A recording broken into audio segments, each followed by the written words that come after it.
Are you an intermediate guitarist? After rapid improvement as a beginner, have you hit a plateau? Maybe you've been there for a while too? I know, I get it. Enough of that. Let's make this year the year that you rapidly break through.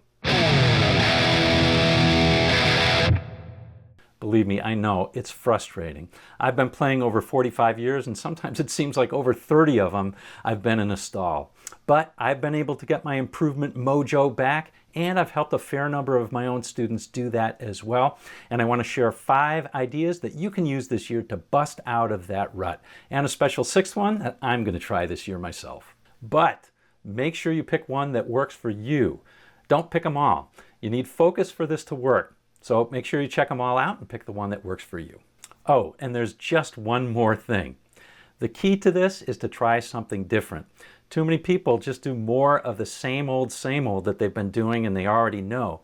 Don't do that. Pick something new. It'll take a little effort, but it's totally worth it. One technique that's worked really well for me and for many of my students is probably the most obvious one, and that's to pick a different genre of music to play. If you're a rock player, maybe try R&B, or if you're a blues player, maybe try country.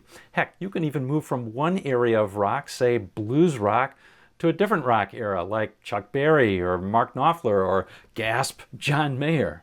What happens is that even though the instrument is fundamentally still the same, the language changes. So the rhythm is different, the licks and riffs are different, the melodies are different, and the harmonies are different. It'll be difficult at first, but once you get your musical muscles in gear, it'll be all right. Now, doing this gives you 3 side benefits. First, if you're looking to play out, you've got twice as many chances to do it. Second, believe it or not, it makes you better in your core genre. Yep, learning country is going to make you a better rock player. And third, you just might have justification to buy that new Telecaster. But there's a trap that you can fall into. Make sure you actually like the new genre that you're learning. For years, I set my sights on jazz and even bebop within that. The trouble is, I didn't really like listening to bebop. So when the going got tough, I quit. Eventually, I tried swing and made some real progress because I liked it and stuck with it. But while learning a new genre is a great way to break through, it might not be your cup of tea. My next tip might work for you. Have you ever heard someone who could play fast and clean but just didn't sound good? Maybe that's even you. If so, you should consider what the great Louis Armstrong said. It's not what you say, it's how you say it. For guitarists, that means phrasing, the timing, attack, and embellishments that you put into your play. Some players had legendary phrasing. Jeff Beck, Dwayne Allman, or in blues, anybody named King, say B.B. or Marcus King. But we can improve our phrasing too, and it can make a world of difference in how we sound. Now, there are a number of ways of doing this, but one really simple way that I call the lick-a-day method. Nothing weird going on here. Just each day you take a basic lick, say this, and then you work with it for anywhere from 15 minutes to an hour, adding things like making it louder or softer, adding vibrato or slides or other embellishments to it, and maybe even adding notes. So you could maybe end up with this, or this, or maybe even this. The goal isn't to simply learn a new lick, it's to develop hand-to-ear coordination so you play differently. It's how you play like you. But there's a trap, again, that you can fall into. You can get caught into the what trap. What scale is this? If phrasing is what you're after, stick to that.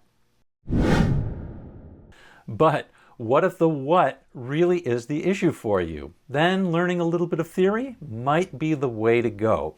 Now, the key watchwords here are a little, because a little bit of theory can go a long way. Now, I can honestly say that learning the major scale, truly learning it, made a huge difference for me. It was life-changing, and it opened so many doors for me in my late teens. It made so many things easier for me. Understanding and learning new music, improvising, even writing music. And for a rock player like me, it was the gateway to learning new genres because the major scale is used extensively in so many other styles. But it's also very easy to get carried away with theory. The most important thing is that you can apply it to the music that you play. It doesn't matter if you can talk about tritone substitutions, mixolydian mode, or borrowed chords, if whenever you solo you use a minor pentatonic box every time anyway. And don't go off the deep end with catalogs of scale or arpeggio patterns. Music is a lot more than patterns. Make sure you can apply your theory in a musical way. Nobody likes listening to math. But what if you really want to focus on soloing and improvising, and you're prone to noodling? You know, that aimlessly playing over scale patterns. Oh yeah, I was there for quite a long time. Shouldn't you just learn a new scale pattern? I don't think so. Instead, I recommend learning how to play solos based on chords rather than scales. Now, the goal isn't to never use a scale. Instead, it's to understand how melodies work, to be confident in your guitar lines, and to make the fretboard much clearer and easier to navigate. Now, I've already done a video on how you can stop noodling, and I've linked it at the end of this video as well as in the video description. So if that's your pick, you can check it out. But what if you want to blend a little bit of phrasing with a little bit of theory, with a little bit of learning the fretboard? This next method blends all of those things. One of my biggest breakthroughs came over the course of just a couple of days in the late 80s or early 90s. The movie Eddie and the Cruisers 2 came out, and there was a song called Garden of Eden with a great guitar introduction to it.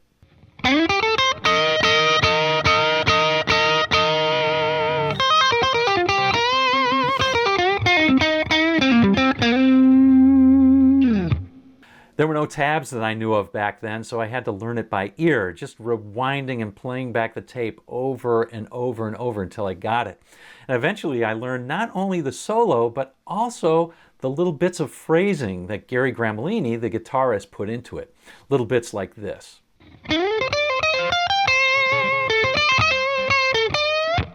And because I was making my own tab, I had to learn it all with my own hands, not someone else's. I learned so much in that day or two. You guessed it, this method is called transcribing, and it is hugely beneficial. All you need is a computer, the internet, a piece of paper, a pen, and lots of patience. If you've never done this or you haven't done it in a long while, you can make truly huge leaps in your play just by transcribing a couple of songs or solos. Here's how it works. Pick a solo that's of reasonable length, not too short, not too long. A good example would be Bob Seger's Main Street. Listen intently to the whole solo once or twice. Slow the track down to 75% or 50% using a tool like YouTube. Learn each line by listening and then trying to play it back on guitar. And then repeat that step about 100 times or so. Now this is tough, but believe me, it pays huge dividends in your fingers and your ears and phrasing and theory too. And it gets much, much easier once you've done it a couple times. All right, so what's my sixth idea, the one that I'm going to focus on this year? It's playing with others, or for me, playing out on stage with others. There's just no substitute for dealing with an excited drummer that speeds up during a chorus, or a singer who sings the wrong verse, or when you forget the chords to a song, but you gotta keep playing anyway. Great experience, highly recommended. If you want more of these ideas, phrasing, clear, simple theory, chord tone soloing, and triads, click the link in the description to join my newsletter. The only catch, you get a free Triad Map along with the newsletter. So go ahead and click that description, and I'll see you on down the road.